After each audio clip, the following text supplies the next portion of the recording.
जब जब इस धरती पर अधर्म बढ़ा है, जब जब अन्याय ने धर्म को चुनौती दी है, जब जब निर्दोषों की पुकार आकाश तक पहुंची है, तब तब भगवान ने किसी न किसी रूप में अवतार लेकर धर्म की रक्षा की है। उन्हीं दिव्य अवतारों में सबसे अद्भुत, सबसे मधुर और सबसे रहस्यमय अवतार है भगवान श्री कृष्ण का। श्री कृष्ण केवल एक देवता नहीं, बल्कि प्रेम, करुणा, नीति, साहस और धर्म के जीवंत स्वरूप हैं। उनकी मुस्कान में संपूर्ण सृष्टि का आनंद छिपा है, उनकी बांसुरी में प्रेम का अमृत बहता है और उनके उपदेशों में मानव जीवन का परम सत्य समाया हुआ है। हर वर्ष भाद्रपद मास की कृष्ण पक्ष की अष्टमी तिथि रोहिणी नक्षत्र में करोड़ों श्रद्धालु अत्यंत श्रद्धा और उत्साह के साथ श्री कृष्ण जन्माष्टमी का पर्व मनाते हैं। मंदिरों को रंग बिरंगी रोशनी से सजाया जाता है। आधी रात को घंटियों और शंखनाद की गूंज के बीच भगवान श्री कृष्ण का जन्मोत्सव मनाया जाता है। भक्त उपवास रखते हैं, भजन कीर्तन करते हैं और बाल गोपाल का झूला सजाकर उनका स्वागत करते हैं। लेकिन क्या आपने कभी सोचा है कि आखिर भगवान श्री कृष्ण को इस धरती पर जन्म लेने की आवश्यकता क्यों पड़ी? आखिर ऐसा क्या हुआ था कि स्वयं श्रीहरि विष्णु को मानव रूप धारण करना पड़ा? इस प्रश्न का उत्तर हमें द्वापर युग के उस समय में ले जाता है जब पूरी पृथ्वी पर अधर्म की काली छाया फैल चुकी थी। धर्म कमजोर पड़ता जा रहा था और अन्याय दिन प्रतिदिन शक्तिशाली होता जा रहा था। राजा अपनी प्रजा की रक्षा करने के बजाय स्वयं अत्याचार का कारण बन चुके थे। बलवान लोग निर्बलों का शोषण करते थे, सत्य बोलने वालों को दंड दिया जाता था और छल कपट करने वालों का सम्मान होता था। ऐसा प्रतीत होता था मानो संसार से धर्म का प्रकाश धीरे धीरे समाप्त हो रहा हो। मथुरा नगरी, जो कभी आनंद, समृद्धि और संस्कृति का केंद्र मानी जाती थी, अब भय का दूसरा नाम बन चुकी थी। यहां का राजा कंस अत्यंत शक्तिशाली था, लेकिन उससे कहीं अधिक क्रूर और निर्दयी था। वह अपने बल और अहंकार के नशे में इतना डूब चुका था कि उसे स्वयं के अतिरिक्त किसी की परवाह नहीं थी। उसके लिए सत्ता ही सबसे बड़ा धर्म थी और भय ही उसका सबसे बड़ा हथियार। कंस के राज्य में कोई भी व्यक्ति खुलकर सांस लेने तक का साहस नहीं करता था। हर घर में डर का वातावरण था। लोग अपने बच्चों को चुप रहने की शिक्षा देते थे क्योंकि उन्हें भय था कि कहीं राजा के सैनिक सुन ना लें। किसी के मुख से यदि कंस के विरुद्ध एक शब्द भी निकल जाता तो उसका जीवन संकट में पड़ जाता। कहा जाता है कि अत्याचारी व्यक्ति का सबसे बड़ा शत्रु उसका अपना अहंकार होता है। कंस भी उसी अहंकार का शिकार था। उसे विश्वास था कि इस संसार में कोई उसका सामना नहीं कर सकता। उसने अनेक वीरों को पराजित किया था और कई राज्यों को अपने अधीन कर लिया था। उसकी सेना विशाल थी और उसके सहयोगी भी अत्यंत बलशाली थे। यही कारण था कि उसके अत्याचारों का विरोध करने वाला कोई नहीं बचा था। लेकिन संसार का एक शाश्वत नियम है, जब पाप अपनी सीमा पार कर जाता है तब प्रकृति स्वयं संतुलन स्थापित करने के लिए सक्रिय हो जाती है। यही समय धीरे धीरे निकट आ रहा था। धरती माता यह सब देख रही थीं।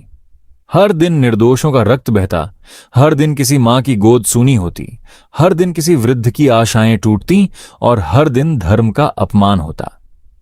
पृथ्वी का हृदय करुणा से भर गया। वह अब और अधिक यह पीड़ा सहन नहीं कर सकती थी। पुराणों में वर्णन मिलता है कि पृथ्वी माता ने गाय का रूप धारण किया।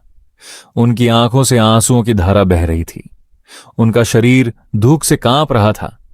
वे देवलोक की ओर चलीं, जहां सृष्टि के रचयिता ब्रह्मा जी विराजमान थे।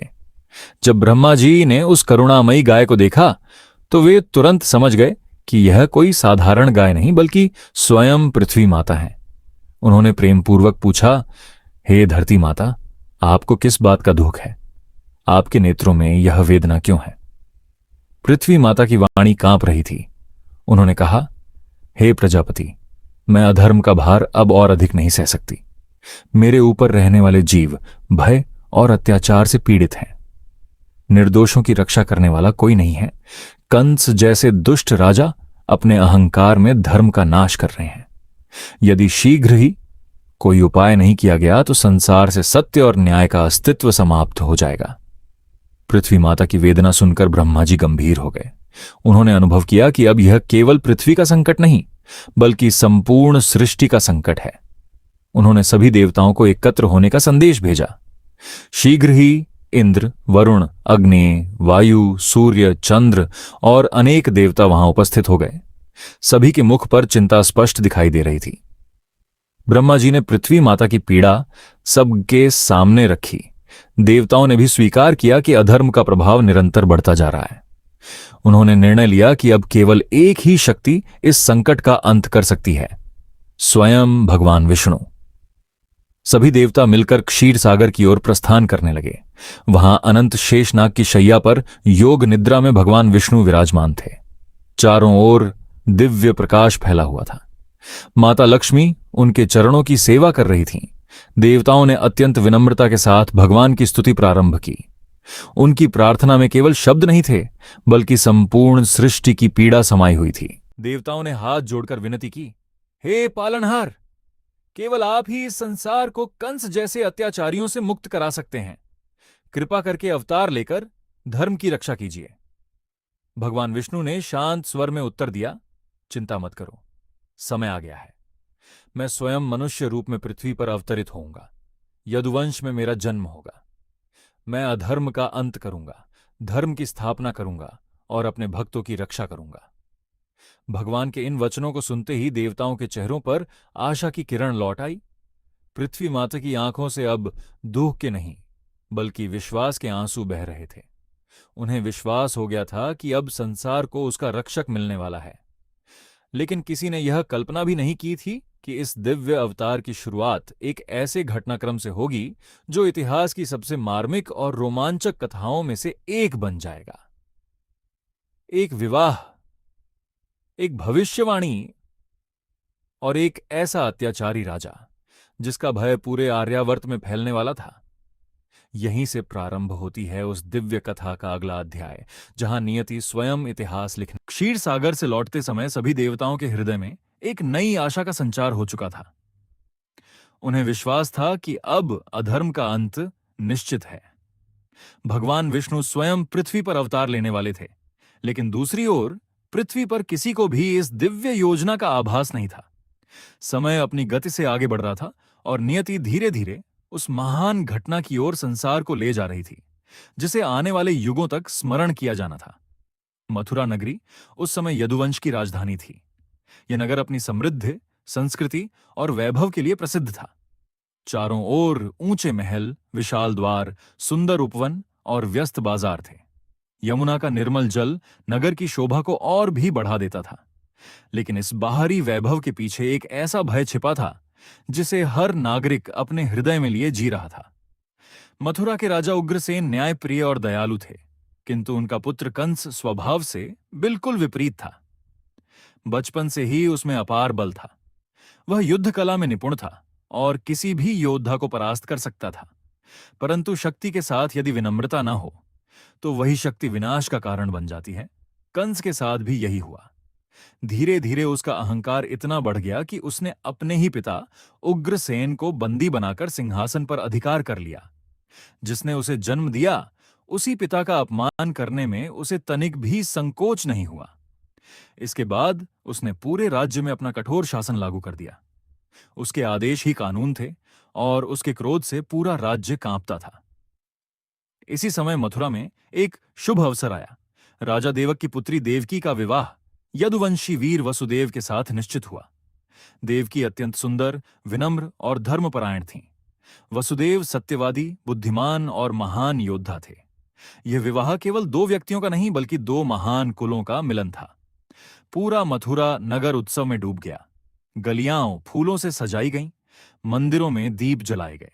शंख और नगाड़ों की ध्वनि से वातावरण गूंज उठा। दूर दूर से लोग इस शुभ विवाह में सम्मिलित होने आए। हर ओर हर्ष और उल्लास था। आश्चर्य की बात यह थी कि कंस अपनी बहन देवकी से अत्यंत स्नेह करता था। वह अपनी बहन को संसार की सबसे प्रिय वस्तु मानता था। विवाह के बाद जब विदाई का समय आया तो देवकी की आंखों से आंसू बहने लगे। वसुदेव उन्हें सांत्वना दे रहे थे और परिवार के सभी सदस्य भावुक हो उठे। कंस अपनी बहन का दुख देख नहीं पाया। उसने स्वयं रथ की लगाम अपने हाथ में ली और कहा, बिन प्रिय बहन, आज मैं स्वयं तुम्हें ससुराल छोड़कर आऊंगा। तुम्हारी विदाई मेरे हाथों से होगी। यह दृश्य देखकर उपस्थित लोग उसकी प्रशंसा करने लगे। किसी ने सोचा भी नहीं था कि कुछ ही क्षणों में यही प्रेम भयावह क्रूरता में बदल जाएगा। रथ धीरे धीरे मथुरा की गलियों से आगे बढ़ रहा था। लोग फूल बरसा रहे थे, मंगल गीत गाए जा रहे थे। देवकी और वसुदेव भविष्य के सुखद जीवन के सपने देख रहे थे। तभी अचानक आकाश में बिजली सी चमकी। वातावरण एकदम गंभीर हो गया। पक्षियों का कलरव थम गया, हवा मानो रुक गई, और उसी क्षण आकाश से एक दिव्य वाणी गूंजी। हे कंस, जिस देवकी को तुम इतने प्रेम से विदा कर रहे हो, उसी के गर्भ से जन्म लेने वाला 8वां पुत्र तुम्हारा वध करेगा। यह सुनते ही समय मानो ठहर गया। कंस के हाथ कांपने लगे, उसके चेहरे का रंग उड़ गया। कुछ ही क्षण पहले जो व्यक्ति अपनी बहन के प्रति प्रेम से भरा हुआ था, अब उसकी आंखों में भय और क्रोध की ज्वाला जलने लगी। अहंकार से भरा हुआ व्यक्ति मृत्यु का नाम सुनते ही सबसे अधिक भयभीत हो जाता है। कंस भी इसका अपवाद नहीं था। उसका मन केवल एक ही बात सोच रहा था, यदि देवकी का पुत्र मुझे मारेगा तो देवकी को जीवित ही क्यों रहने दूं। उसने तुरंत अपनी तलवार निकाली और देवकी के बाल पकड़कर उन्हें रथ से नीचे खींच लिया। पूरा वातावरण स्तब्ध रह गया। देवकी भय से कांप उठी। विवाह के वस्त्र पहने एक नववधू अपने ही भाई के सामने मृत्यु की प्रतीक्षा कर रही थी। वसुदेव तुरंत आगे आए।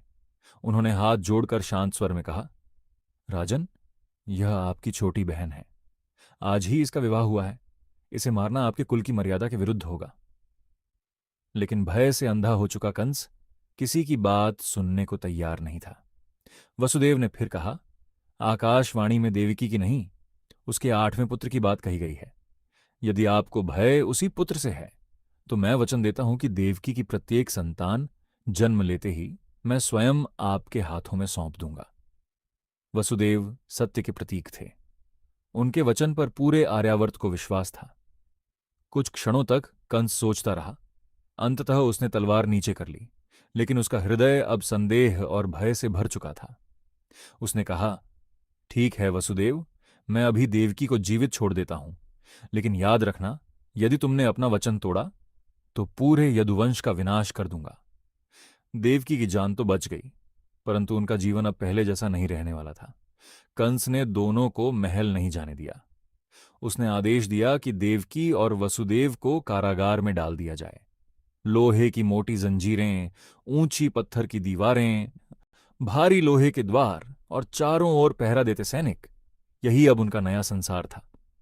जिस जीवन की शुरुआत खुशियों से होनी चाहिए थी, वह कैद और पीड़ा से शुरू हुआ। देवकी ने कारागार की अंधेरी कोठरी में बैठकर भगवान से प्रार्थना की, हे प्रभु, यदि यही आपकी इच्छा है तो हमें इसे स्वीकार है। हमें केवल इतनी शक्ति देना कि हम धर्म के मार्ग से कभी विचलित न हों। वसुदेव ने भी अपनी पत्नी का हाथ थामकर कहा, सत्य की राह कठिन अवश्य होती है, लेकिन अंत में विजय उसी की होती है। हमें विश्वास रखना होगा कि भगवान हमारी रक्षा अवश्य करेंगे।